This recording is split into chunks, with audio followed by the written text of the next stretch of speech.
On a cool Saturday afternoon in April of 2014, 60-year-old Gary Terrell was crouched down in the dirt, pulling weeds from his beautiful backyard garden.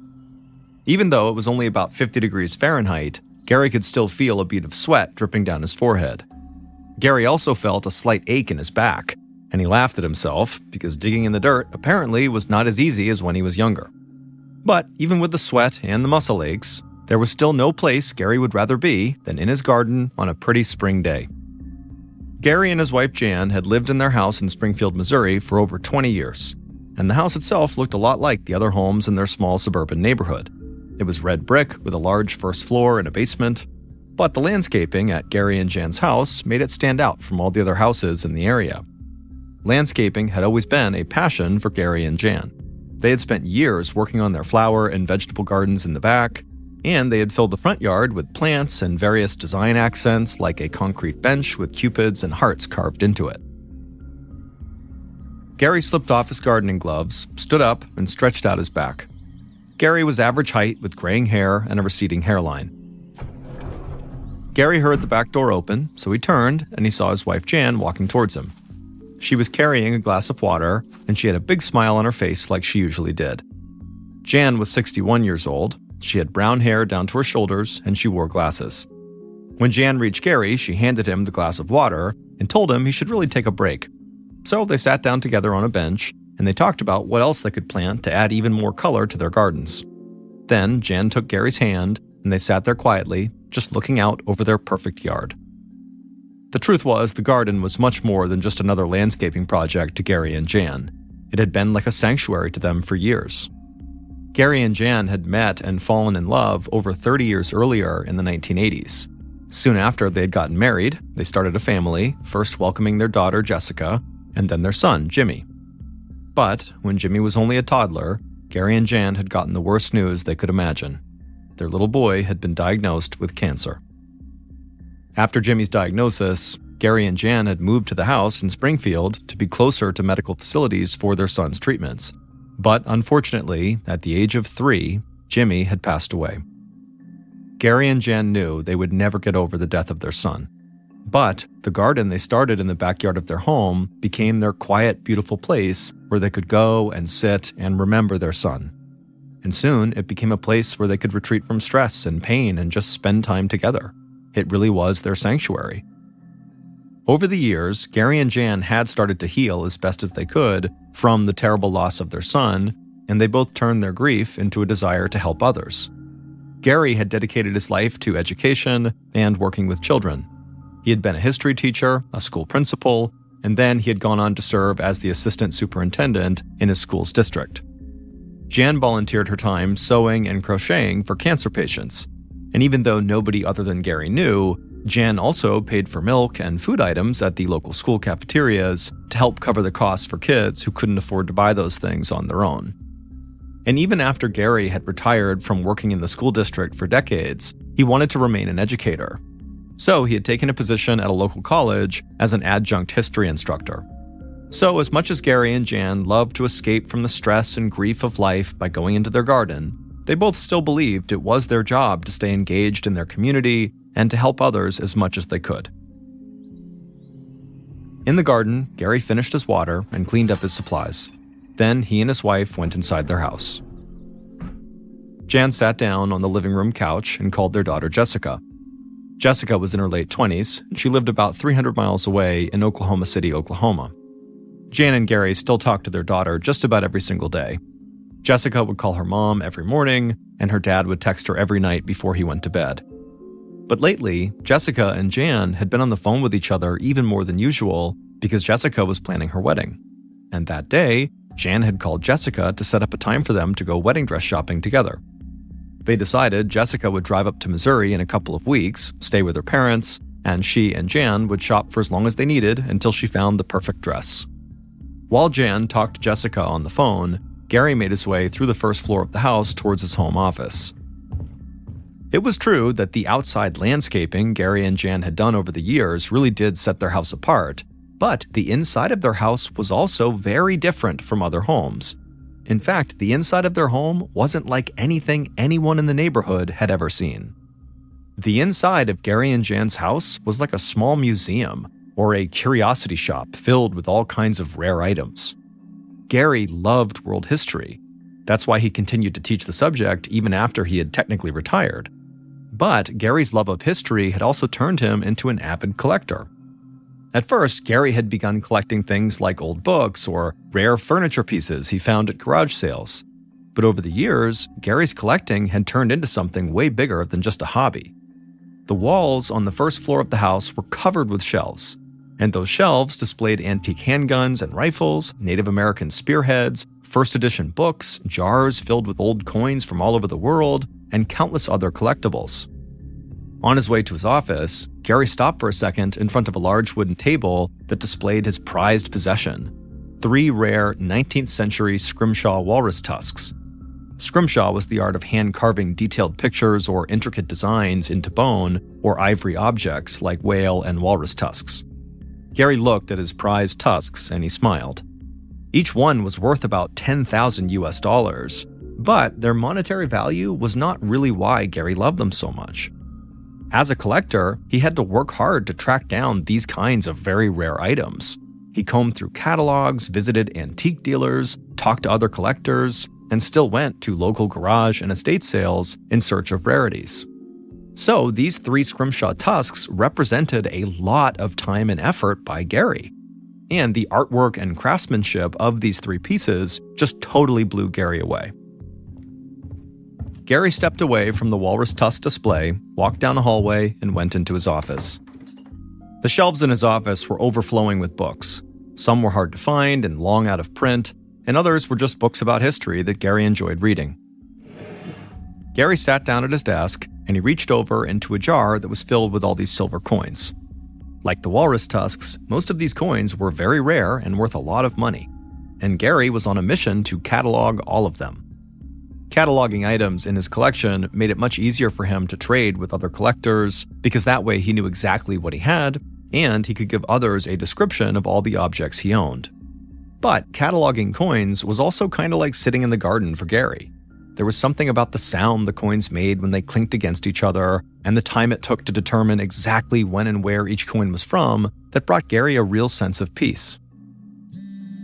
Gary wasn't sure how long he'd been sitting at his desk cataloging these rare coins when his phone buzzed in his pocket and it sort of snapped him out of his peaceful trance. He grabbed his phone and glanced down at the number that was calling him, and he saw it belonged to one of his closest friends, Mark Porter.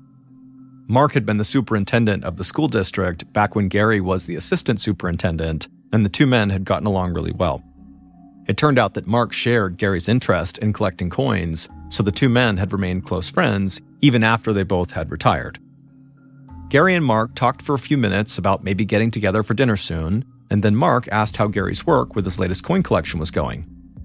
The truth was, Mark loved that Gary had this huge collection to spend his time on, but Mark also worried that Gary was a little naive about the world he'd been drawn into. Most collectors and antique dealers were like Gary. They were good people who just had a real love of history.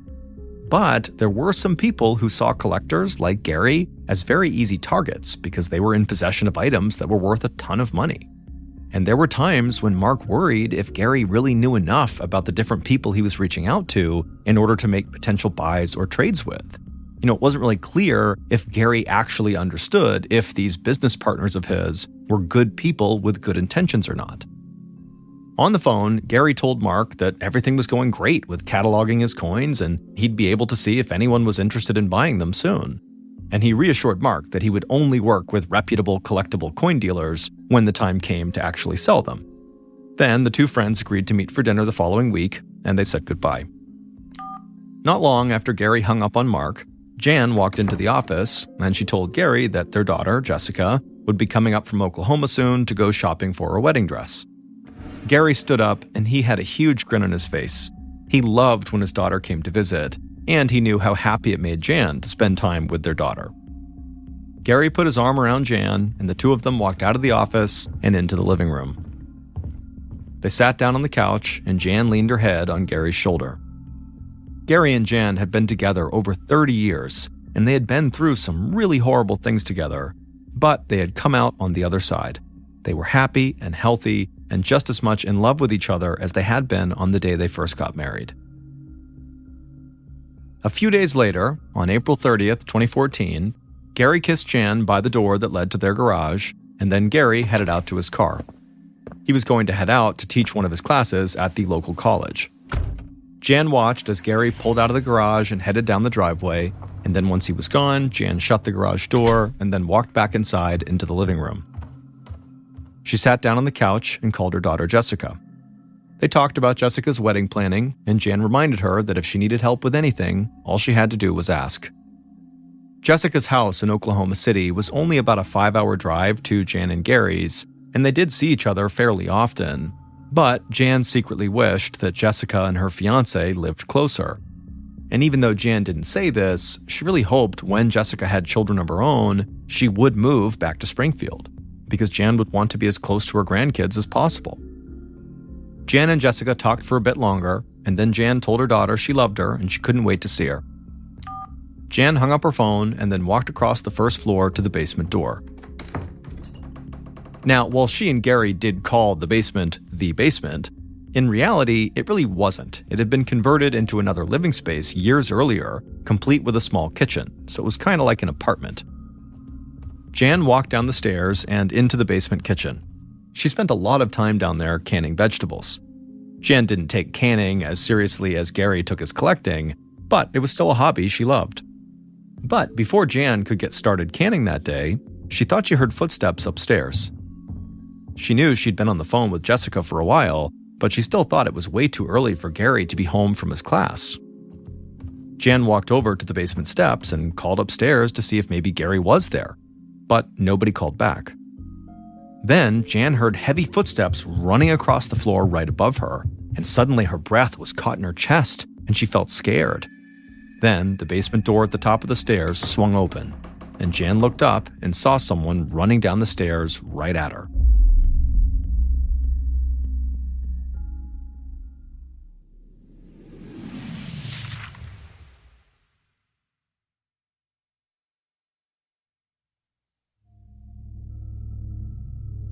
The next day, on May 1st, 2014, Jessica, Gary and Jan's daughter, nervously tapped her foot and stared down at her phone inside of her house in Oklahoma City. Jessica was starting to panic because she hadn't heard from either of her parents since she talked to her mom the day before, and that wasn't normal. Her dad always texted her to say goodnight no matter where he was or what he was doing, and he didn't do that the night before, and she talked to her mom every morning, and that morning she had not heard from her mom. Jessica's fiancé, Jason, tried to calm her down. He was sure there was a totally normal explanation for why Gary and Jan had stopped being in touch. Maybe they fell asleep early the night before and maybe slept in this morning. But Jessica just couldn't believe that. She knew something was wrong, and so she couldn't relax. Jessica and her mom looked a lot alike. They had the exact same smile, but Jessica had blonde highlights in her shoulder-length brown hair. On this day, Jessica wore a gray sweatshirt and jeans. As for Jessica's fiancé, Jason, he was a big guy, and he was what some people might call the strong, silent type. In their Oklahoma City living room, Jessica got up and started to pace back and forth. At noon, she still had not heard from her parents, and so she really began to feel worried. By this point, Jason could see how upset his fiancé was, and so he told her, just call the police up in Springfield and ask them to do a wellness check on your parents. This would mean a police officer would go to Jan and Gary's house and just knock on the door and make sure everything was okay. Jessica looked up the non-emergency number for the Springfield Police Department, and she gave them a call. She told them she was really worried about her parents, and she gave them her parents' address. The officer on the other line assured her they would send somebody over to the house immediately. Jessica hung up the phone and then sat back down and waited. It felt like hours had passed, but in reality, the police called Jessica back pretty quickly. An officer told Jessica that they had gone by her parents' house, and while they didn't actually talk to her parents, nothing seemed out of the ordinary about their home. The doors were all locked, there was no sign of forced entry anywhere. The house looked totally normal. Jessica thanked the officer for going over and looking around, but after she hung up, she told Jason that that was not good enough for her. She was sure there was something wrong and somebody actually needed to speak to her parents. Jessica tried calling both of her parents again, but again, neither of them answered. So Jessica told Jason that they needed to drive to Springfield to see in person what was going on here. So at about 2 p.m. that day, Jessica and Jason walked outside to their car to begin the 5-hour drive to Springfield. Jason drove as fast as he could, and he and Jessica barely spoke on the ride, and then just a little before 7 p.m., Jason pulled the car into Gary and Jan's driveway. Right away, Jessica reached into her purse, and she took out the garage door opener she had for her parents' house. She pressed the button, and she and Jason watched as the garage door opened up, and inside, Jessica saw both of her parents' cars were parked. And when Jessica saw that, she turned to Jason, and she said now she was certain something terrible had happened. Jessica slowly got out of the car, but she didn't dare go inside the house. Instead, she dialed 911 and waited outside for the police to arrive.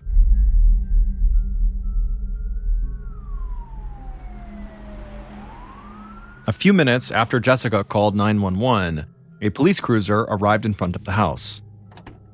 2 uniformed officers stepped out of the car and approached Jessica and Jason, who were still standing outside in front of the house. The officers saw the garage door was open and that there were 2 cars parked inside. The officers asked Jessica and Jason if either of them had gone into the house. Jessica said they hadn't, but she was sure something was wrong. She also told them the door that led into the house from the garage was always unlocked. The officers told Jessica to wait outside, and then they walked into the garage. Jessica was right. The door in the garage leading into the house was unlocked. So the officers walked through that door into the house and made their way down a hallway towards the front of the house. And not far from the front door, they saw a man's body lying in a pool of blood with a gunshot wound to his chest. As soon as they saw this, one of the officers called into the station, and then both officers drew their guns and began slowly making their way through the rest of the first floor. The officers were tense. They had no idea if the shooter was still in the house. They didn't find anyone else on the first floor, so they made their way to the basement door, they opened it up, and began going down the stairs, again with their guns drawn. But before even making it halfway down the steps, the officers saw another body. It was a woman lying face down on the floor below. Even from a distance, they could see a gaping wound in the back of her head. Later that evening, Jessica and her fiancé Jason were still anxiously waiting outside. But this whole time, they had stood there and watched multiple police cruisers arrive one after another, and they had watched as police officers blocked off Jessica's parents' house with yellow police tape. One officer had told Jessica and Jason that 2 bodies had been found inside of the house, but those bodies had not been identified yet. However, Jessica knew it had to be her parents, and she'd be right. In the darkness, Jessica watched another car pull up in front of the house. This one was not a police cruiser, but a sedan. And out of the sedan came 2 tall, thin men wearing suits with buzzed brown hair. In the low light, the 2 men could easily pass as brothers. The men approached Jessica and Jason and introduced themselves as detectives Chris Barb and Neil McCamus of the Springfield Police. Like the first officers on the scene, the detectives learned that Jessica and Jason had not gone inside of the house before or after they called 911. Barb and McCamus asked them to continue waiting outside, and then the 2 detectives made their way inside of the house. Once they were inside, they joined the state forensics officers in the front room where Gary's body was lying. The detectives were immediately taken aback by the amount of blood that had pooled around his body, and they soon discovered that Gary had been shot and bludgeoned. While this type of violence was shocking to see, even for these experienced detectives, there were a couple of other things about the scene that really stood out to them. Gary's pants were pulled down to about the middle of his thighs, but Barb and McCamus didn't think it looked like someone had tried to undress Gary. Instead, they thought maybe someone might have dug through Gary's pockets after he was dead, and Gary's pants had sort of slipped off his waist. But Gary's pants being down were not remotely the strangest aspect about the scene. Forensics officers had found white dust and flakes all over Gary's body. It was clear to investigators that the dust was not cocaine or any other kind of drug, but they had no idea what it was. So, as forensics officers collected samples of the white dust for testing, detectives Barb and McAmis followed a uniformed officer across the first floor and down to the basement. At the bottom of the stairs, another forensics officer was crouched over Jan's body. Barb asked if the wounds on Jan's body matched the ones on Gary upstairs, and the officer said only partially, because Jan had not been shot like Gary had been. Barb and McAmis crouched down, and just like upstairs, they saw the same white dust and flakes.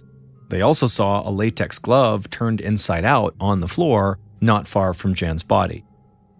The detectives left the forensics team to do their work in the basement, and they made their way back upstairs and through the rest of the house. Eventually, they went into the garage, and they saw a concrete floor-to-ceiling tornado shelter standing in the corner. Garage shelters like that were pretty common in the area because Missouri was part of what's often called Tornado Alley, an area of the United States that experiences a ton of tornadoes. But detectives Barb and McAmis noticed something strange about this tornado shelter right away. A combination lock had been added to the structure. While locks were not out of the ordinary for outdoor shelters, they weren't that common in garage shelters. Because the idea that during a tornado, people would rush into their garage to get in their shelter and then have to fiddle around with a lock first just felt really unnecessary. And so Barb and McAmis walked over to the shelter to get a better look at this lock. And when they got there, it was clear someone had struck that lock over and over again in a failed attempt to get it to open. So the detectives were pretty sure that Gary and Jan had converted this tornado shelter into a sort of safe, hence the lock. And then whoever had killed them had then tried to break into this safe, meaning whoever had killed them knew Gary and Jan had converted the shelter into a safe. They knew where the safe was, and they very likely had an idea of what was inside of it.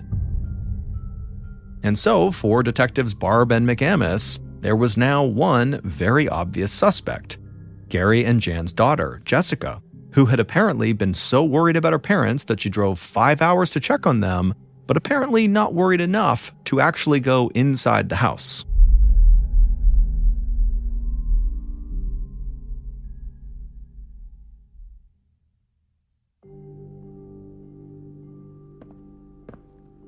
Late at night on May 1st, so a few hours after police had arrived at Gary and Jan's house, Detective Barb led Jessica and Jason into a small interrogation room at the police station. Barb motioned to a small wooden table that was pushed up against a wall that looked like it hadn't been repainted in decades. Jessica and Jason sat down at that table, and then Barb took a seat across from them. Barb was calm and measured, and he told Jessica how sorry he was about her loss. But he made it clear there were a few things that seemed really strange to him. Barb couldn't understand why Jessica and Jason had driven all the way from Oklahoma only to arrive at Jessica's parents' house, and then Jessica doesn't go inside to see if her parents need any help. But all Jessica would say in response to this was that as soon as she saw her parents' cars were in the garage, she knew something terrible had happened, and she didn't want to see it. And that was why she had just called the police and waited outside. Detective Barb nodded and jotted down a few notes on a pad of paper. Barb's face never gave anything away, but Jessica's reasoning still seemed very odd to him. And in fact, he had heard answers like Jessica's before. In murder cases, Barb had come into contact with people who left the scene after they had killed their victims and then contacted police to try to remove suspicion from themselves. But these killers would pretend they had not even seen the victims because they simply could not confront what they had done. So they would say things like they knew something was wrong, but that they had no idea what police would actually find inside, when in reality, of course they would know. And that's exactly what Jessica's response sounded like to Detective Barb. Now, he was not ready to just declare Jessica guilty, but he definitely still considered her a major suspect despite her explanation. Because in addition to her strange behavior at the house, Barb and his team had discovered some very important information since they had arrived at Jan and Gary's house that really only began to point more suspicion at Jessica. It turned out that Gary's collection of rare and historical items was worth hundreds of thousands of US dollars. And like police thought, Gary and Jan had converted that garage tornado shelter into a safe. And that safe held tens of thousands of dollars worth of gold and silver. So, Detective Barb knew that Jessica was the only child of wealthy parents, and she stood to inherit a lot of money when her parents died. In the interrogation room, Barb's voice remained totally calm, almost casual, like he was talking to a friend. He asked Jessica if she was angry at her parents for any reason, but Jessica just looked at him and shook her head no. She said her parents were her whole life. Then, Barb asked her if she had resented her parents for keeping their money from her or anything like that. And a confused and almost angry look suddenly came across Jessica's face. She told Barb that if she ever wanted money, or anything else from her parents for that matter, all she had to do was ask and they'd give it to her. Barb thanked Jessica and Jason for coming in, and then he let them go. Jessica might be a prime suspect, but Barb knew he needed a lot more evidence to be able to hold her. So Detective Barb and McCamus regrouped and started to put together a list of people who were close to Gary and Jan and who might have information about the crime or about Jessica. And the first person they wanted to talk to was Gary's friend and fellow collector, Mark Porter. At 7 p.m. on May 2nd, the day after Gary and Jan's bodies had been discovered, Mark Porter sat in an interrogation room similar to the one Jessica and Jason had been in the day before. Mark was 53 years old, and he was tall and handsome with salt and pepper hair. Detective Barb was once again handling the interview, and he asked Mark if he knew of any friends or family that might have wanted to harm Gary and Jan. But Mark shot down that idea right away. People in the community loved Gary and Jan because they both spent so much of their time helping other people. And Mark said as for their daughter, Jessica, she loved her parents and had a great relationship with them. Before Barb could press him further, Mark said there was a much more obvious path investigators should be following. Mark said he was almost positive that Gary and Jan had been killed because of something having to do with Gary's collection. And he added that someone could have stolen stuff from Gary worth thousands of dollars, and it would be almost impossible to know it was missing because Gary had amassed such a large collection of all different kinds of rare items. Then Mark shook his head and fell silent. Detective Barb asked him what was wrong, and Mark just kept shaking his head. Then he looked up at Barb and said that he had seen at least one text message exchange between Gary and a potential buyer, and something about this exchange had just seemed off to Mark. Mark told Barb that he had tried to warn Gary not to go into business with this guy in the text messages, but now Mark said he wished he had really pushed Gary to truly walk away from that deal. Detective Barb thanked Mark for his time and for the information he'd provided. And after Mark left, Barb met with the rest of the investigative team.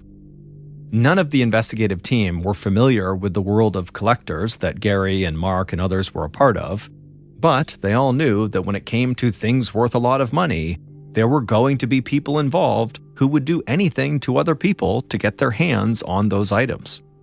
Now, Barb needed to figure out if something, one of the collectibles or multiple collectibles, were missing from Gary's house.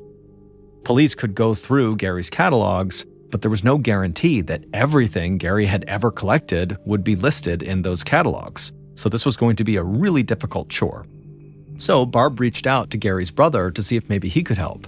Gary's brother was a respected attorney in the area, and he was probably more familiar with Gary's complete collection than anyone, because he had helped Gary with legal and financial issues related to collecting some of these rare objects. Detective Barb wasn't willing to rule Jessica out as a suspect, but what Mark had said did make a lot of sense, and investigators started focusing on the murders as possibly being the result of a robbery, and they hoped either Gary's brother or the test results from the mysterious white dust they were waiting on would lead them to the killer. On May 10th, so 10 days after Jan and Gary's murders, their daughter Jessica stood at the front of a massive crowd that had gathered inside of a high school gym. The outpouring of love for Jan and Gary from the community had been overwhelming, and it became clear that a funeral home would not be large enough to accommodate everybody who wanted to pay their respects to Gary and Jan. So the school district, where Gary had worked for decades, let the family use a local high school gym for a memorial service. But as Jessica listened to friends and other family members talk about how much her parents had meant to them, one thought kept coming into her mind. This was the day she was supposed to go dress shopping with her mom, and now her parents wouldn't even get to be there for her wedding, and they would never get to meet their grandkids. Jessica just started sobbing, and Jason wrapped his arms around her and pulled her face to his chest. The fact that Jessica had lost her parents was devastating, but Jason could not believe that on top of that, she also had to endure being a primary suspect in their murders. After the service was over, Jason stood by Jessica outside the gym as she greeted people she had known since she was a kid. And most of them were also appalled that she was being treated like a suspect. Finally, Jessica's uncle, so Gary's brother, approached them and gave Jessica a hug. He didn't believe Jessica would ever do anything to hurt her parents, but as an attorney, he understood why police had focused on her. After all, she was the sole heir to her parents' fortune, and she had acted a little strange at their house on the day that Gary and Jan's bodies were discovered. But he was sure Jessica would soon be crossed off the suspect list, and he was also determined to help police discover if anything really had been stolen from Gary's collection. In the following weeks, with Gary's brother's help, investigators started to believe they were getting closer to identifying Jan and Gary's killer. But they still needed more evidence to be sure they were right and to create an airtight case that would actually hold up in court. But as more time passed, the people who were closest to Gary and Jan put added pressure on the police because they felt like the investigation had started to drag.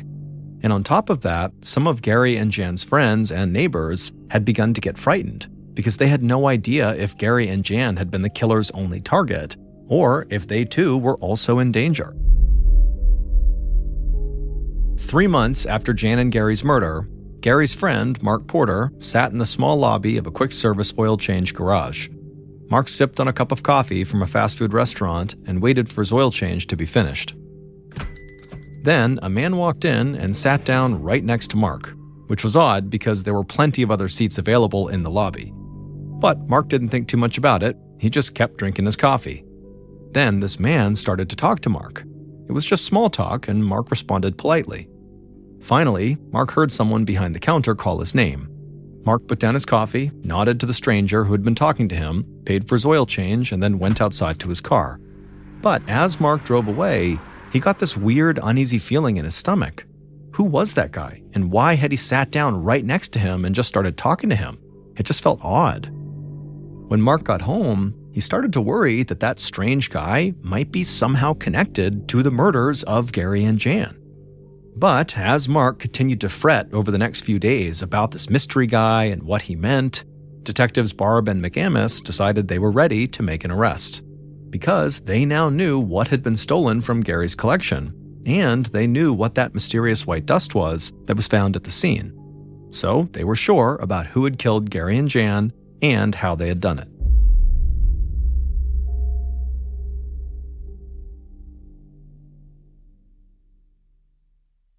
Based on evidence found at the murder scene, interviews conducted throughout the investigation, and the test results from the white dust and flakes found inside of Gary and Jan's home, here is a reconstruction of what police believe happened on the night of April 30th, 2014, when someone murdered Gary and Jan Terrell.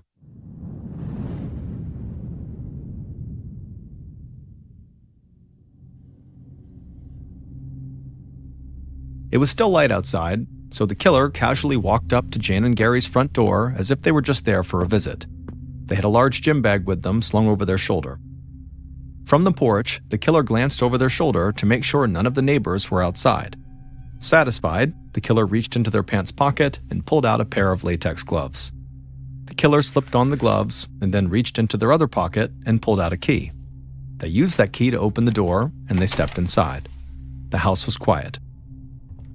The killer started down the hallway towards Gary's office, but then they heard a voice calling from downstairs in the basement. The killer froze and started to panic. Then the voice in the basement called out again, at which point the killer made a decision on the spot. The killer rushed to a wooden table nearby and grabbed one of those 3 scrimshaw walrus tusks that were on display. Then the killer, carrying one of those tusks, ran across the first floor towards the basement. They flung open the basement door and quickly descended the stairs. In the basement, Jan, who was the one calling upstairs, she began to scream. She saw the killer rushing towards her, so she turned away from the stairs, but there was nowhere for her to go. The killer reached the bottom of the stairs and caught up to Jan. They clutched that walrus tusk in both hands like a baseball bat, and then they swung. The The tusk cracked the back of Jan's head, and she fell face down onto the floor. Blood immediately spilled from the wound, but the killer thought they could still hear her breathing.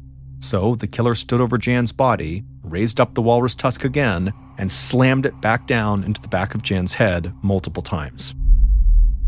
With each blow to the back of Jan's head, white dust and flakes fell off of that tusk. It would later be determined that the killer had used so much force when smashing Jan's head with that tusk that pieces of Jan's hair were literally embedded into her skull.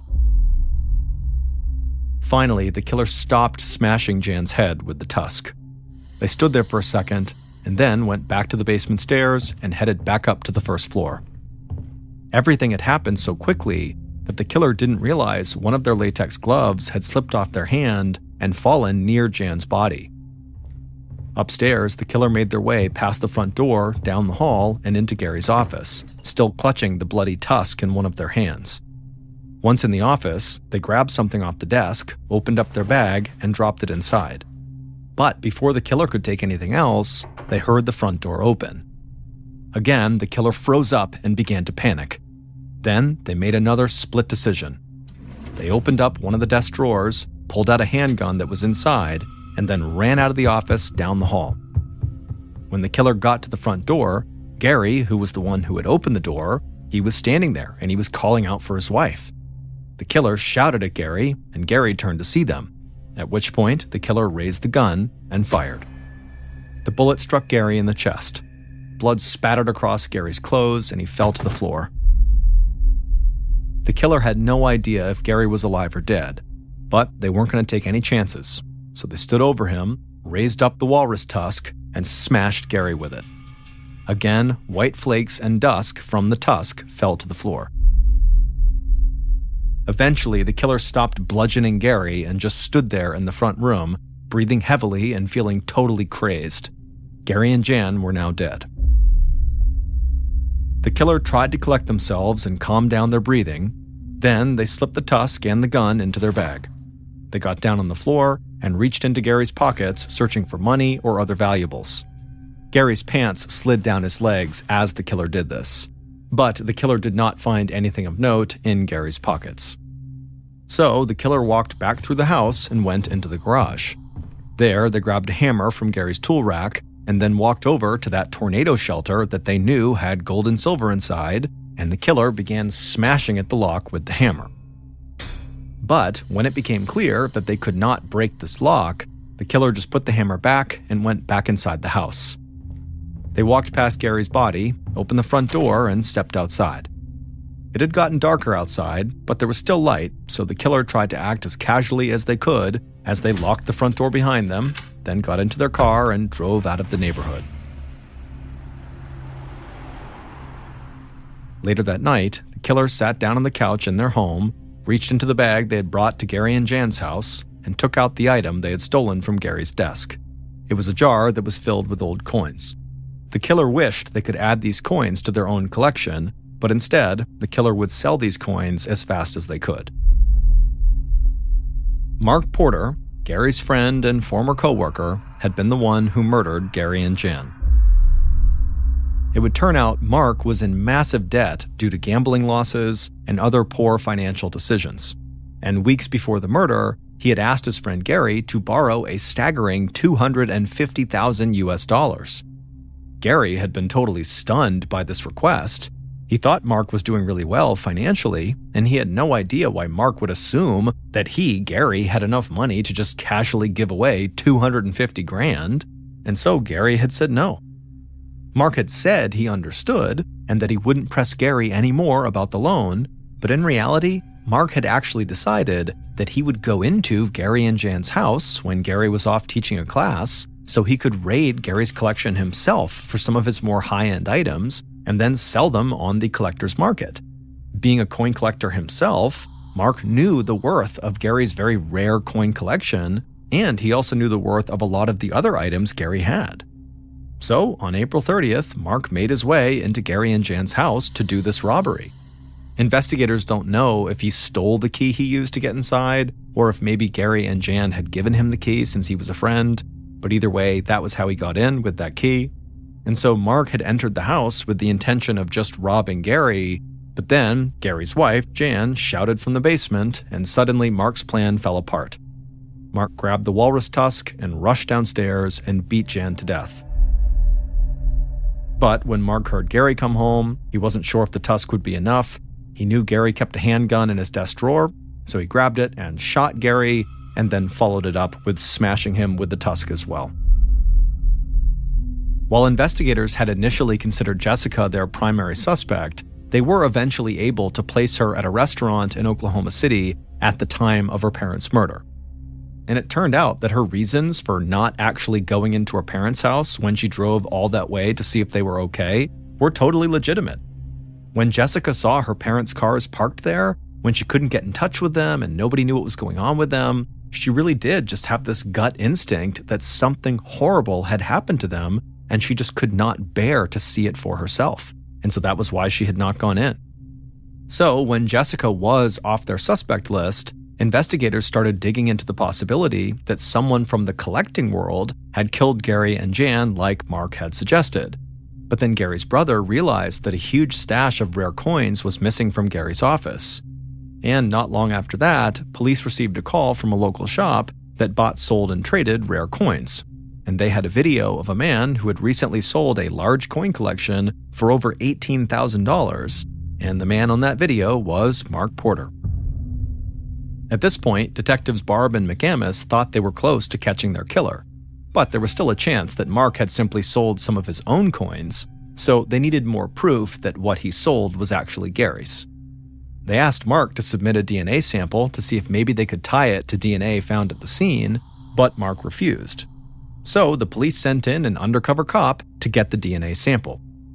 And so it would turn out Mark had every right to be suspicious of that stranger who had come in and sat down right next to him and chatted with him while his car was being worked on, because that stranger was an undercover police officer who ultimately left with Mark's coffee cup that he left behind inside. And the crime lab was able to connect DNA samples from the coffee cup to DNA samples that were found on the latex glove that had been left behind at the murder scene in the basement near Jan's body.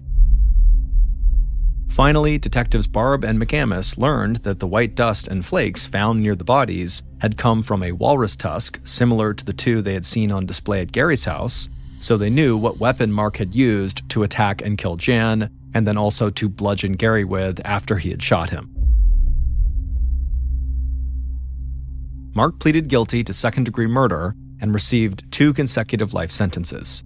He'll be eligible for parole after he turns 82 years old. Jessica was able to speak at Mark Porter's sentencing, but she refused to put the focus on Mark. Instead, she focused on her parents, saying she would miss her parents' advice and their laughter, and she would miss telling them she loved them. June 29, 2003, a 14-year-old boy named John and his best friend, a 16-year-old named Mark, were walking in this back alleyway behind a row of shops in Manchester, England. Mark had asked John to go back there, to which John was a little bit confused because it was just a dead end back there. But he went back there anyways because he figured, Mark must have a reason. And so they're walking along this alleyway when Mark suddenly comes to a stop. Then he turns to face John, and John's looking at him inquisitively, and Mark just reaches out and grabs him by the shoulder before pulling out a huge knife and drives it into his stomach and says, "I'm sorry, bro." Pulls it out again, drives it into his chest before releasing it and letting John fall to the ground. As soon as John hits the ground, he looks up at Mark and he says, "You're killing me." And Mark says, "I had to do it. If you knew all the details, you would understand." And so after only a couple of minutes, John goes quiet and he's laying still on the ground, and Mark would stand there just waiting for about 20 minutes to ensure that John really was dead before calling authorities and claiming some madman had snuck up behind them and attacked his best friend, and you gotta send an ambulance as fast as you can. When the ambulance arrived, to Mark's horror, they were able to keep John alive, and they were able to get him to a hospital where he nearly died twice on the operating table, but he ultimately would make a full recovery. And when John was well enough to speak, he would tell police that Mark is the guy who attacked him, but he had no idea why. When Mark was confronted with these allegations that he was the one who attacked John, he quickly confessed. And the police thought, this is a strange case, but pretty open and shut, and they arrested Mark for attempted murder. When investigators began digging into the motive behind this attack, they, along with Mark, were not prepared for the totally bizarre story that unraveled. The judge in this case would say well-schooled fiction writers could not come up with the plot of this real-life story. And so this crazy story starts 4 months before the stabbing in February of 2003. In February of 2003, Mark was a 16-year-old student who was also a part-time dishwasher at a restaurant near his home in Manchester, England. Mark had okay grades, but even by his own account, he was nowhere near an academic. In fact, he was quite dim-witted. He was very close with his family, who all lived in a very modest home in a very modest neighborhood. By all accounts, Mark was living a very ordinary life. That year, Mark discovered an online chat room for teens in Manchester, England, and it was designed to, make friends and talk about fashion and sports. And initially, when he logged into this chat room, he was just watching. He wasn't really participating. But over time, he became a very active user, and in fact, became totally obsessed with this chat room and basically put everything else in his life on the back burner to the point where his grades were tanking and he was staying up all night. I mean, this really took over his life. Also in February of 2013, John was a 14-year-old student who lived in Manchester, England, but not near Mark, and at this point he had not met Mark yet. He was incredibly intelligent and polite and charming, and he was an excellent student, and he went to a very, very prestigious school. But while John's academic life was going really well, his home life was kind of in shambles. His mother had a series of really crappy boyfriends that always left, and they always left her feeling very depressed. And it was just a very sad environment around his mother. And John, unfortunately, had grown up believing one of his mother's ex-boyfriends was his biological father. And even though this boyfriend had abandoned the family, John at least knew who his dad was. But it would turn out his biological father had actually abandoned him when he was a brand new baby, and he had no way of figuring out who his dad even was. John really wanted to escape his home life. He wanted to just live somewhere else, have an adventurous, happy life away from all the sadness and depression he was around all the time. And so it was in that frame of mind that he discovered this chat room, the same one that Mark had discovered. Although they don't know each other yet, they're both entering the same chat room. John's initial interest in this chat room was not nearly as high as Mark's was. Mark pretty much immediately became obsessed with being in this chat room. John was a little bit more reserved, but his mom purchased a laptop for him, which suddenly gave him 24/7 access to this chat room, and he found himself going on there all the time, to the point where he was staying up all night and even skipping meals just so he wouldn't have to leave his screen even for a few minutes. The main focus of this chat room was supposed to be sports and movies and entertainment, but the real reason teenagers were flocking into this particular chat room was to flirt with each other. And Mark and John were no different. They both really enjoyed, these flirtatious interactions they were having with different girls on this chat room. But John's interactions with the girls was very friendly and wasn't going to go anywhere. It was not really intended to. Whereas Mark fell head over heels in love with the girl he was flirting with, and her name was Rachel. Rachel was a 16-year-old living in Manchester, England, who worked at a gym, and when Mark saw her pictures, he was just totally smitten with her, and he sent her a direct message, not really expecting her to write back, but she did, and she seemed at least somewhat interested in him, and that night they stayed up all night chatting with each other, and Mark is just over the moon. For the next couple of days, Mark and Rachel were talking nonstop on this chat room, and then at some point, Rachel says, "Hey, I really want to introduce you to this guy I met on this chat. He reminds me a lot of you. I think you guys would get along great. His name is John." And Mark was like, okay, cool. So Rachel introduced him to John, and they hit it off right away. And the three of them formed their own separate chat thread outside of the main chat room. And very quickly, through this separate chat thread that they were on pretty much 24/7, Mark and John would become best friends, and Mark and Rachel would fall deeper and deeper in love with each other.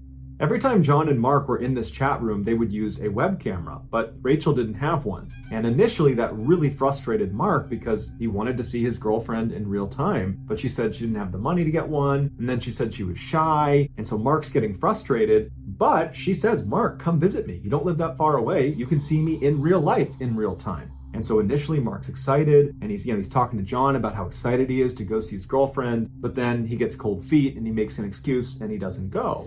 Rachel's disappointed, but she asks him again a couple more times if he'll come visit her, and every time he would agree, and then he would kind of chicken out. But after the last time he canceled on her, he finally got the courage up, and he invited her to come visit him. And this is when she started getting cold feet. And they kind of went back and forth until they basically stopped asking to visit each other, and they just decided that their relationship was going to live online, even if there wasn't a web camera involved.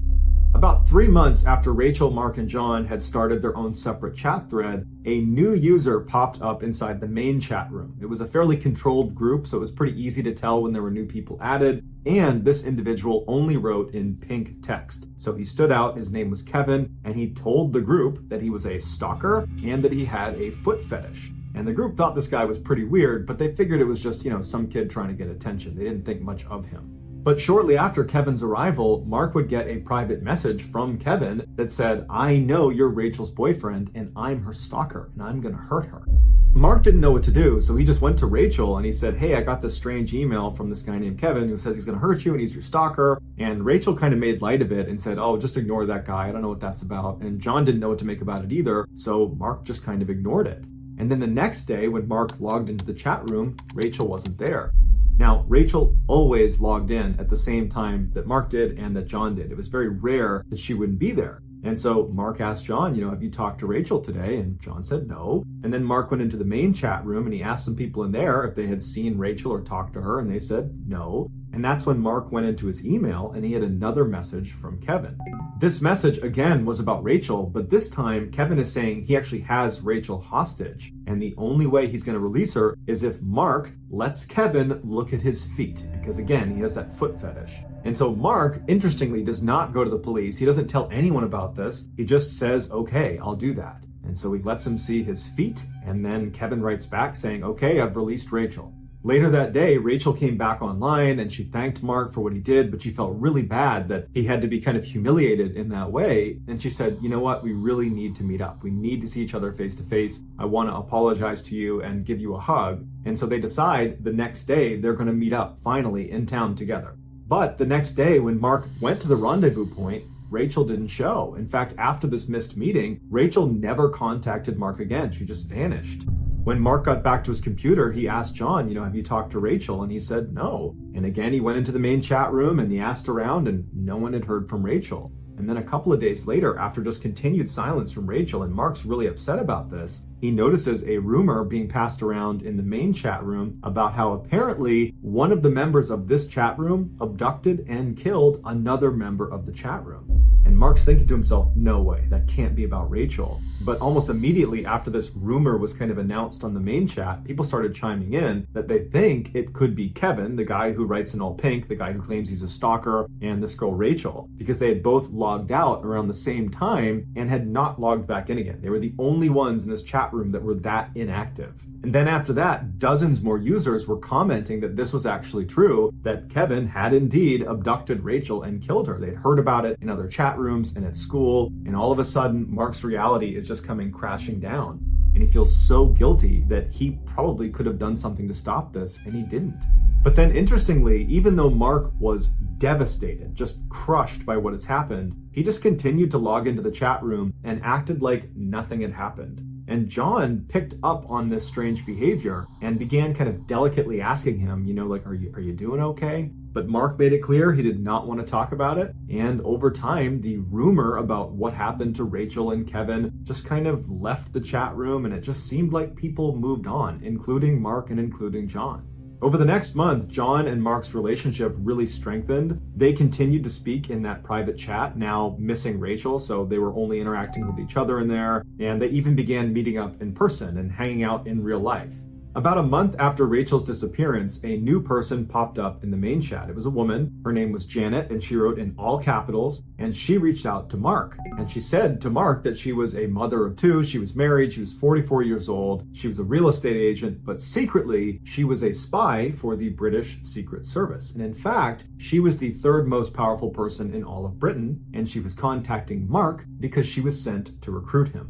She told Mark if he agreed to work with her, not only would he become an agent like her, he would become fabulously wealthy, and he could be her boyfriend. Now, of course, to an adult, this sounds preposterous and sounds like an obvious scam. But you gotta remember, Mark at this time was extremely vulnerable. He's just lost his girlfriend under very suspicious circumstances, but no matter how it happened, she's gone and he's still grieving her loss privately. And he's just not a very bright person, so he's kind of primed to be taken advantage of. and she was promising him all the things he wanted in life: status, money, romance. And so even though he didn't necessarily believe everything Janet was saying, he wanted to believe her, and so he went along with it.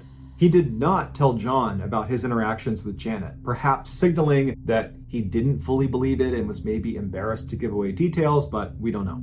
As soon as Mark told Janet he was prepared to work with her, she made him swear an oath through the chat and then told him he would need to go to London for initiation, where he'd be meeting the Queen, amongst other dignitaries and officials. At this point, Mark asked a couple of qualifying questions, namely, how would I explain to my mom that I was just going to suddenly leave for a couple of days in the middle of the week and miss school? I have to give her a reason for that. And she would say, your mother will be looped in on this process. In fact, once you go to London for initiation, we'll be in touch with her, giving her progress reports on how you're doing, and you'll have 2 opportunities every day to call her. Feeling satisfied that this was in fact legitimate, he told Janet, okay, when do you want me to go? And she said, well, there's a caveat. You have to pass a series of tests before you're going to be allowed to go to initiation. This is where Janet explained to Mark why he specifically was being recruited. She said his friend, John, was actually not named John. His real name was James Bell, and he was a very, very important person, but she couldn't say why until he passed his first test. And so Mark's very confused by this, and he says, okay, well, what's the first test? And she says, well, you need to demonstrate you can protect your friend, James Bell. And so I want you to escort him from his school to his dentist appointment tomorrow. You're going to be his bodyguard for 1 day, but you can't let him know you're his bodyguard. He can't know that you know his real identity. So if you can do that successfully, when you get back, I will explain to you why he is so important. At this point, Mark is very committed to this, so he says, yep, I'll do it. He reaches out to John that day and he says, hey, can we hang out tomorrow? And John tells him, yeah, but I have a dentist appointment right after school, so maybe after that. And Mark says, oh, don't worry, I'll tag along for your dentist appointment. And John's like, great, I could use the company. So the next day, Mark meets up with John, aka James Bell, and he walks with him from his school to his dentist appointment, and he doesn't notice anything suspicious, so he doesn't need to do any bodyguarding duties. And after the dentist appointment, the 2 of them just go to a mall and they spend the rest of the day together. Once Mark got back to his house and opened his computer, there was a message waiting for him from Janet. And the message said, we had agents following you and you did a great job. You passed your first test. Now I can tell you why James Bell, your friend John, is so very important. And she told him that at the bottom of the Atlantic Ocean is this big safe that only a couple of countries know about. And inside of that safe is 568 billion pounds, and it belongs to the Queen. But only one person has access to that safe, and that person is James Bell. Literally, his body would need to be in front of the safe for its special scanner to scan him, recognize it as James Bell, and then it would open its door. Despite its implausibility, Mark believed this was real. Not so much because he naturally believed the safe at the bottom of the Atlantic Ocean was real, but it was because he totally believed Janet was real. Janet had the ability to know what he was wearing, where he had gone that day, what he was up to. I mean, she seemed to know everything about him. And it's because she told him she has agents monitoring him all the time, disguised as bus drivers and teachers and mailmen, that basically he was under constant surveillance. And she explained to him that that's what happens when you're being recruited. We have agents watch you. So when Janet gave Mark his final test, despite how shocked Mark was at what he had to do, he was willing to do it because he really believed he was doing it for the government. The test was simple. Mark needed to kill John, aka James Bell. And she explained to him that James Bell actually had an inoperable brain tumor and he was going to die any day. And if the wrong country found out about this, they could steal his body after he died and they could use his body to gain access to this safe. And so we need to preemptively end his life, take control of his body, and get that safe open. She told Mark if he completed this test, he would move on to the initiation phase in London where he would meet the Queen and he would get his first paycheck of 80 million pounds and he would officially become Janet's boyfriend. Mark is in so deep at this point, he is fully committed and he says, yes, I'm prepared to do this. And she says, okay, your new name is Agent 47695 and you need to go buy a large knife. She said there was going to be an abort code for this test, which was going to be 6969, and if at any point he hears anybody say that to him on the day he's supposed to carry out this attack, that means it's off and do not do it. So on June 29, 2003, around 11 a.m., Mark and John, aka Agent 47695 and James Bell, met at a bus station in Manchester. Mark took John down the alleyway that Janet had instructed him to go down to commit the stabbing, and she had assured him she would be one of the first people to arrive on scene. She would be dressed as a detective, and she would ensure he did not get arrested. And so once he was in position, Mark turned around, grabbed John by the shoulder, pulled out his knife, said he loved him, and then began stabbing him. When the police arrived, Janet was not there, and Mark, after giving his statement about what happened, was asking the police officers, when's Janet gonna be here? And no one knew what he was talking about. After John survived the attack and said Mark was the one who attacked him, Mark would tell police, you gotta find Janet. She's the one who can explain what's going on here. But Janet never arrived because Janet didn't exist. Neither did Rachel. Neither did Kevin. Neither did James Bell. Neither did 189 other accounts that Mark interacted with on a daily basis inside of that chat room. And all of those fake accounts were determined to be controlled by one person, and that one person was John. When John was confronted with all these confiscated chat logs that clearly showed he was behind all of these accounts, he confessed. John said he never entered this chat room in order to do any of the things he did or, to manipulate Mark. He said when he joined, he just saw a picture of Mark and was kind of in love with him and wanted to get closer to him but didn't know how. So he created Rachel in order to get closer to Mark, but then became jealous of Mark's love of Rachel. So he killed off Rachel using Kevin, and he didn't expect Mark to believe it. He thought he would pick up that this is all made up when he's involving this stalker that's abducting and killing Rachel. But when he saw Mark totally believed it, John realized, wow, Mark's pretty gullible. I wonder what else I can get him to believe. And before long, he created Janet, who had complete control over Mark. And originally, John was using Janet to make Mark spend more time with John. He was going to be the bodyguard of James Bell, which was really John. When John started to feel guilty about what he was doing to Mark, he realized there was no good way out of this without kind of exposing himself and definitely losing his friendship to Mark, something that in a weird way he really, really cherished. And so he decided that the only way to end this was for him to die. And that's when he had Janet flip the script from protect James Bell to kill James Bell. And even on the day where he was going to get attacked, he had given that abort code. So maybe some part of him thought, I don't necessarily want to go through with this. But he never used the abort code. He was literally prepared to die to protect that relationship with Mark.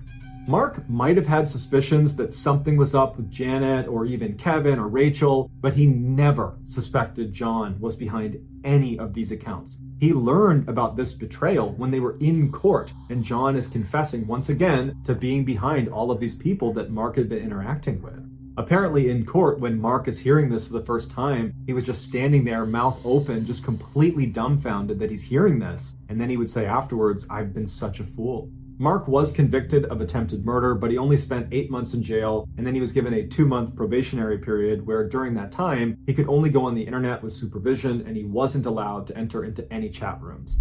John was convicted of inciting his own murder, which no one else has ever been charged with, so this is a first. And he was not given any jail time, but he was given 3 years of probation, where in that time, he was not allowed to use the internet without supervision, and he also was not allowed to enter into any chat rooms. And both boys were told they had a permanent restraining order on the other. So for the rest of their lives, they will never interact.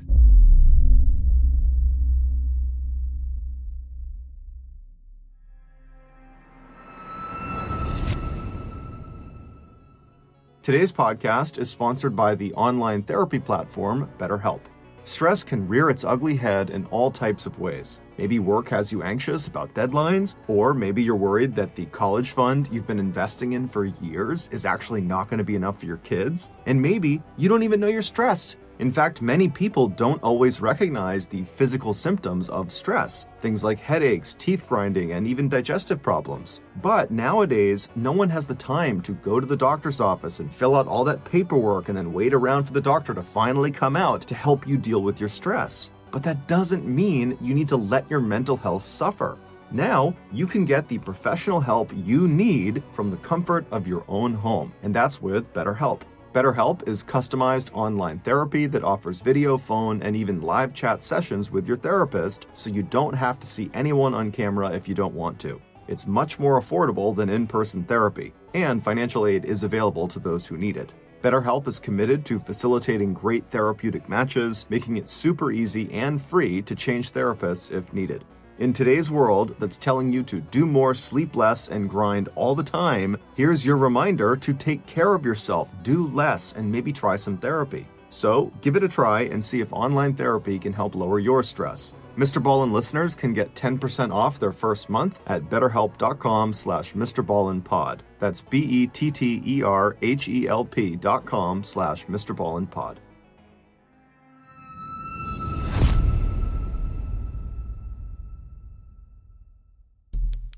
The next and final story of today's episode is called The Old Man's Secret.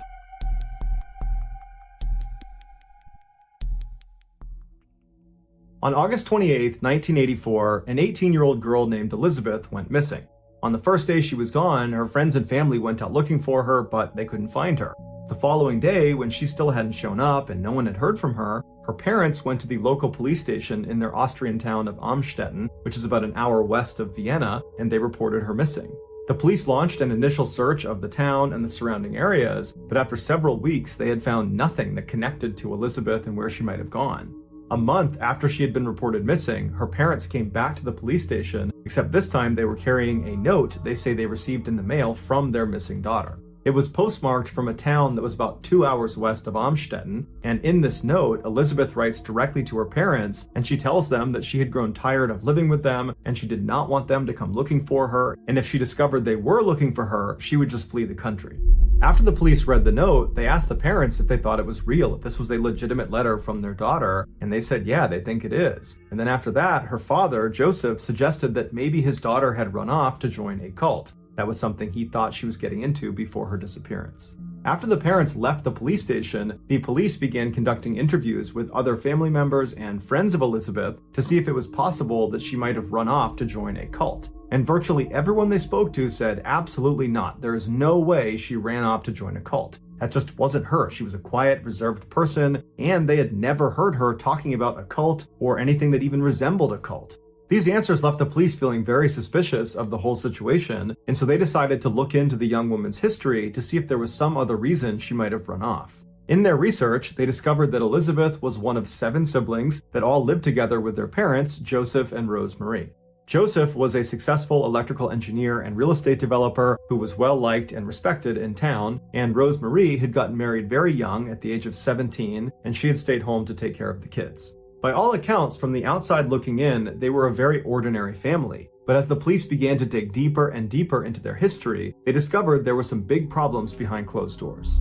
Despite his friendly, outward public appearance, Joseph was actually a ruthless authoritarian when he was home alone with his family. At night, when he came home from work, his wife and his kids would immediately stop whatever they were doing and go silent in hopes they might avoid a beating. The only member of the family that seemed willing to stand up to Joseph was Elizabeth, and she and her father would frequently get into screaming fights, and then as punishment for these fights, Joseph would not only beat his daughter, he would also prevent her from seeing her friends for long periods of time, and he would go through her personal things like her diary.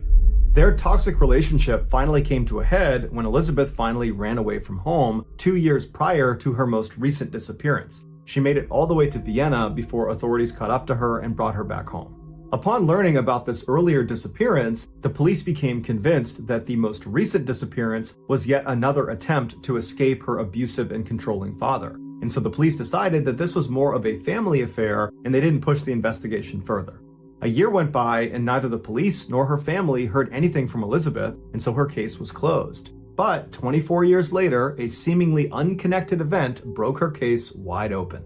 On April 19, 2008, a 19-year-old named Kirsten was rushed to the hospital in Amstetten. Her skin was so pale it looked almost transparent, she was unconscious and suffering from seizures as well as lung and kidney failure. The doctors were able to stabilize her by putting her into a medically induced coma, but after running a litany of tests, they couldn't figure out what was causing her to have this medical condition, and so they were not able to treat her effectively. They assumed it had to be some sort of genetic condition, so they put her name into the medical database, but nothing came up. Her name wasn't listed. And so this was very perplexing because everybody's name was in this database. And so they took her name and they ran it in other medical databases, and her name didn't show up in any of them. And so totally confused by this girl who seemingly didn't exist, who was exhibiting symptoms of a condition none of the doctors had seen before, the doctors decide they have to speak to the guy she showed up with, an older man who was out in the waiting room. When the doctors approached him, he said he was Kirsten's grandfather, but beyond that, he offered virtually no new information. In fact, he was aggressive and rude and dismissive, and anytime they asked him questions, he would answer as minimally as possible. And when the doctors really fixated on whether or not Kirsten had some underlying medical condition, he would not give them an answer. He would just dismiss it and say he didn't know anything, but it was the doctor's impression that he did know something, he just didn't want to tell them. And this behavior shocked them because they're thinking the information he has could potentially save his granddaughter's life. Why wouldn't he want to give it to us? And so after this disastrous interaction with the grandfather, the doctors decide to get the police involved. There were just too many red flags not to. When the police arrived, they were surprised to find out that this older man in the waiting room was none other than Joseph, the father of the still missing girl, Elizabeth. The police asked Joseph, "What's going on here?" And he tells them that earlier that day, he had opened his front door of his house, and lying on his front step was a girl he had never seen before. It was Kirsten, and there was a note laying on her from his missing daughter, Elizabeth. In the note, Elizabeth writes to Joseph directly and tells him, "This girl here is Kirsten, and she is my daughter, so she's your granddaughter, and she's sick, and I can't take care of her. Can you and Mom take her to the hospital?" While the police had many more questions about this totally bizarre turn of events, they realized that for the time being, they needed to focus their efforts on just getting Elizabeth to contact them, because they needed to know more about Kirsten's medical condition so they could save her life. And so the police went to the media and they put out a message on TV and on radio that was a direct appeal to Elizabeth that basically said, "We need you to come forward as soon as possible and speak to us so we can help save your daughter's life." And all the messages worked, because a week later, Elizabeth, along with her father Joseph, showed up at the hospital where Kirsten was staying. When doctors asked, Joseph did not get into detail about how he actually located Elizabeth. He simply said he found her and now she wants to see her daughter. The doctors noticed that Elizabeth, who was supposed to be in her early 40s, looked like she could easily be in her 60s. Her hair was completely white and her skin was so pale it was almost transparent, just like they had noticed about her daughter's skin. And so after they checked in, Joseph and Elizabeth made their way to Kirsten's room, and the pair went inside, and the doctors that were in there would say that Elizabeth looked terrified. She was hunched over and kind of slouched down, and she wouldn't make eye contact with any of the doctors. And as she was standing there looking at her terribly sick daughter, the doctors began asking her, "Do you know of any underlying health problems your daughter might have that might help us treat her more effectively?" And Elizabeth was so scared she couldn't even talk. And at some point, the questions became too much for her, and she just turned around and walked out into the hall with Joseph. And once they got out into the hall, the police were waiting for them. They had been tipped off as soon as the doctors saw Joseph and Elizabeth come into the hospital. Elizabeth and Joseph were detained and brought to the police station, where they were put in 2 separate rooms to be interviewed. They first interviewed Elizabeth, and initially, just like in the hospital room, she was totally mute and didn't say anything. And for 5 hours, the police grilled her with questions. Where had she been for the last 24 years? What happened to Kirsten? Did she have something to do with her illness? And they kept reminding her throughout these 5 hours that if she never gave them any information, and God forbid something were to happen to Kirsten, she, Elizabeth, could be held criminally liable. And so eventually Elizabeth, in a very small, meek voice, said, "Okay, I'll tell you the story, but you have to promise me I never have to see my father, Joseph, ever again."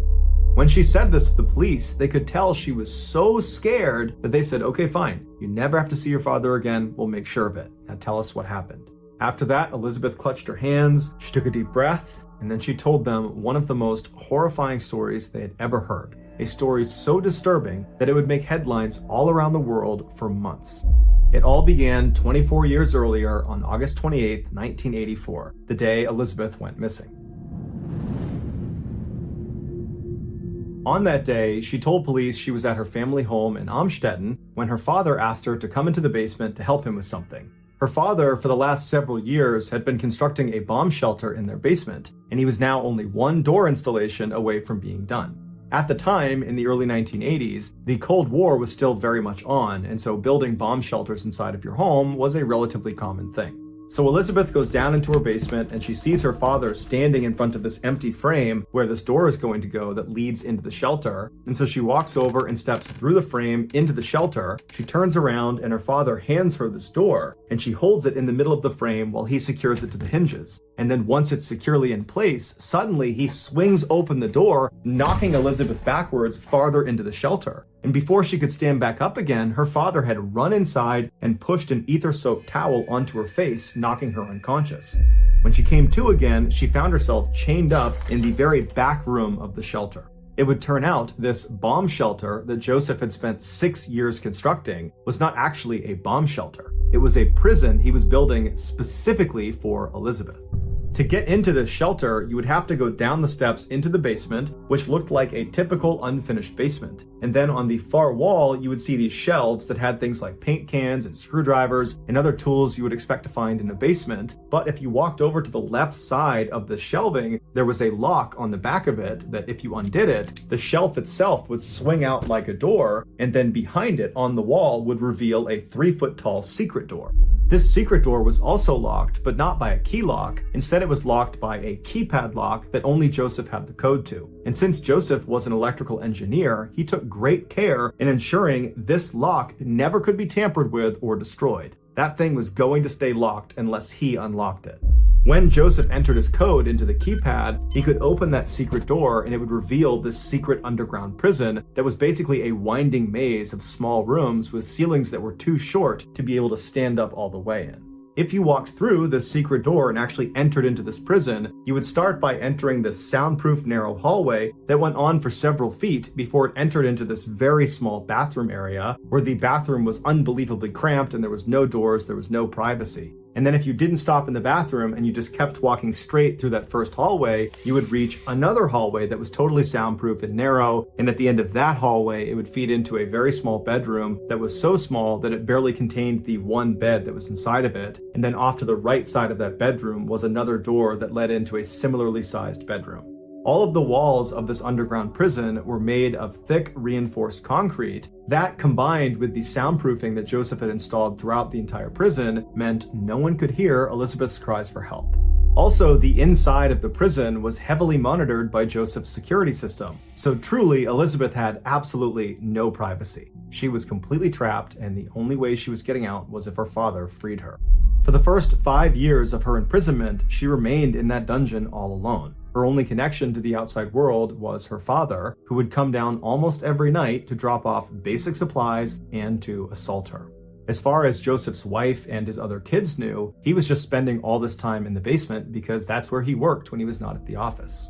In 1988, Elizabeth became pregnant with her father's child. She was terrified of the pregnancy and begged Joseph to at least allow her to deliver the child in a hospital. But he refused. He wasn't willing to potentially expose himself for what he was doing. And so he gave her a book about childbirth, and he gave her a pair of scissors to cut the umbilical cord, and he said, "Good luck." And so on August 30th, Elizabeth delivered her daughter, Kirsten, alone in that basement. Following the birth of Kirsten, Elizabeth would deliver 6 more of her father's children, all the same way she delivered Kirsten, alone and in the basement.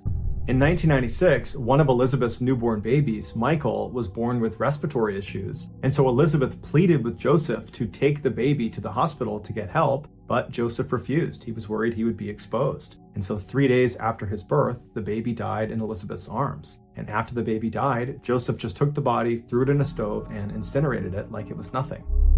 In the late 90s, the 6 living children down in the basement were getting bigger and noisier, and so Joseph came up with a plan in order to reduce the chances of them being discovered. And so one day, Joseph went downstairs into the basement, and he took one of Elizabeth's youngest children away from her. And then he threatened her and the rest of the kids down there that if they tried to fight back or if they ever tried to escape, he would seal off the basement and he would gas them to death.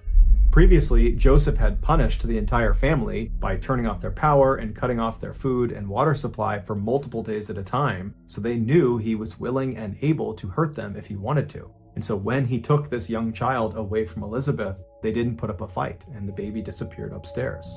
And when Joseph's wife, Rosemary, came home, he put on this elaborate charade about how he had discovered this baby on the front step and that there was a note attached to the baby and it was from Elizabeth, their missing daughter, and this child was apparently Elizabeth's and she couldn't take care of it and she was leaving it here for he and Rosemary to raise it as their own. And Joseph had actually made Elizabeth write out this note and sign it to add credibility to the story. And so when Elizabeth's mother, Rosemary, saw this note and heard Joseph's story, she believed it.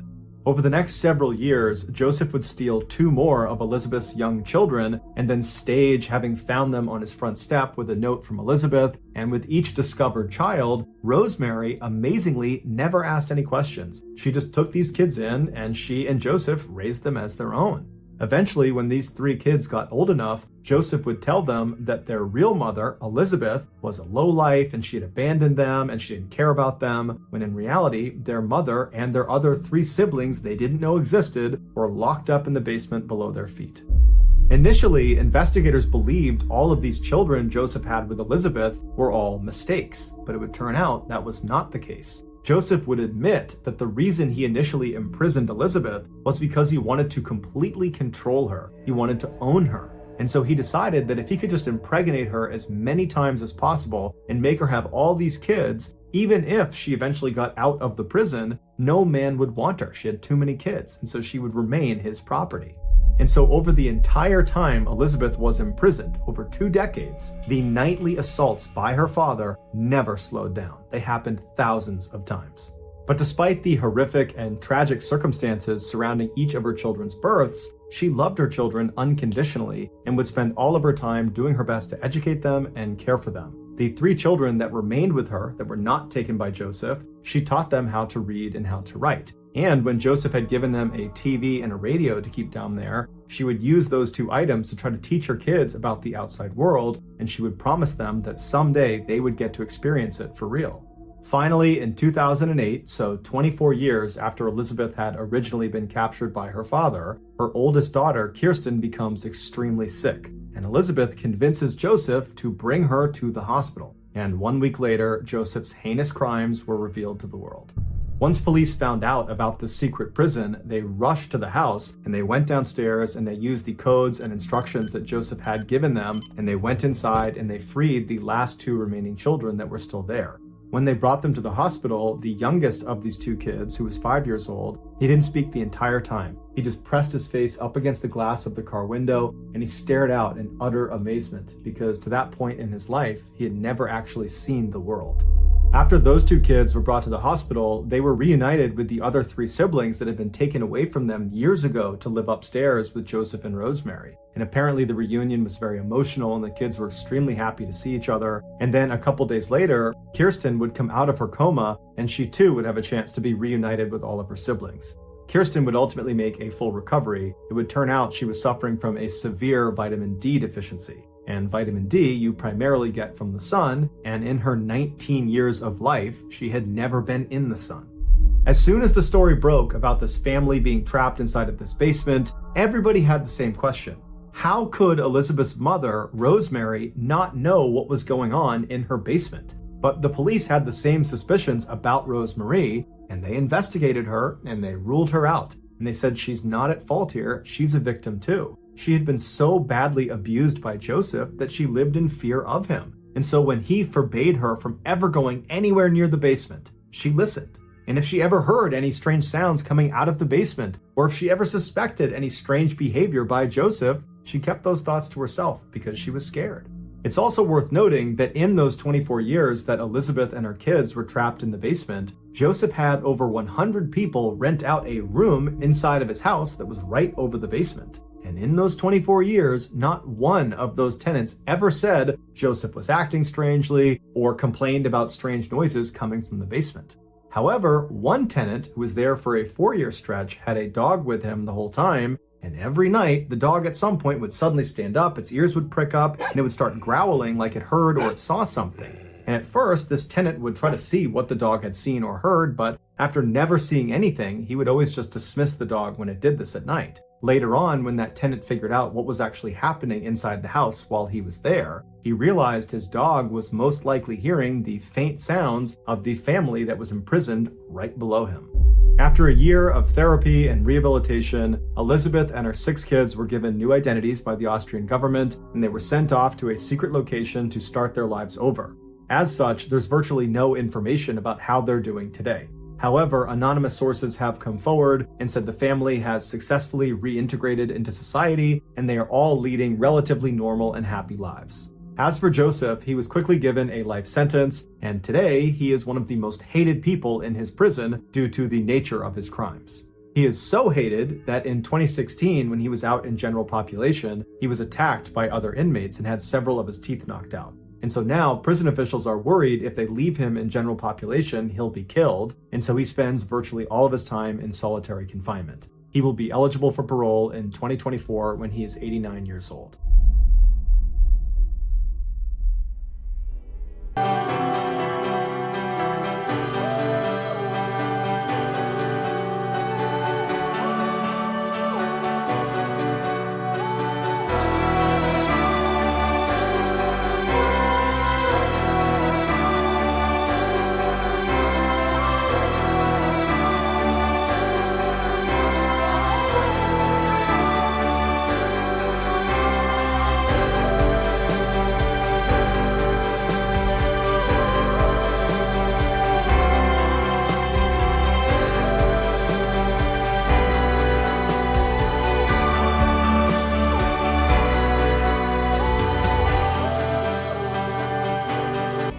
Thank you for listening to the Mr. Ballin podcast. If you enjoyed today's story and you're looking for more bone-chilling content, be sure to check out the rest of our studio's podcasts, Mr. Ballen's Medical Mysteries, Bedtime Stories, and Run Fool. Just search for Ballin Studios wherever you get your podcasts. If you want to watch hundreds more stories just like the one you heard today, head to our YouTube channel, which is just called Mr. Ballin. So that's going to do it. I really appreciate your support.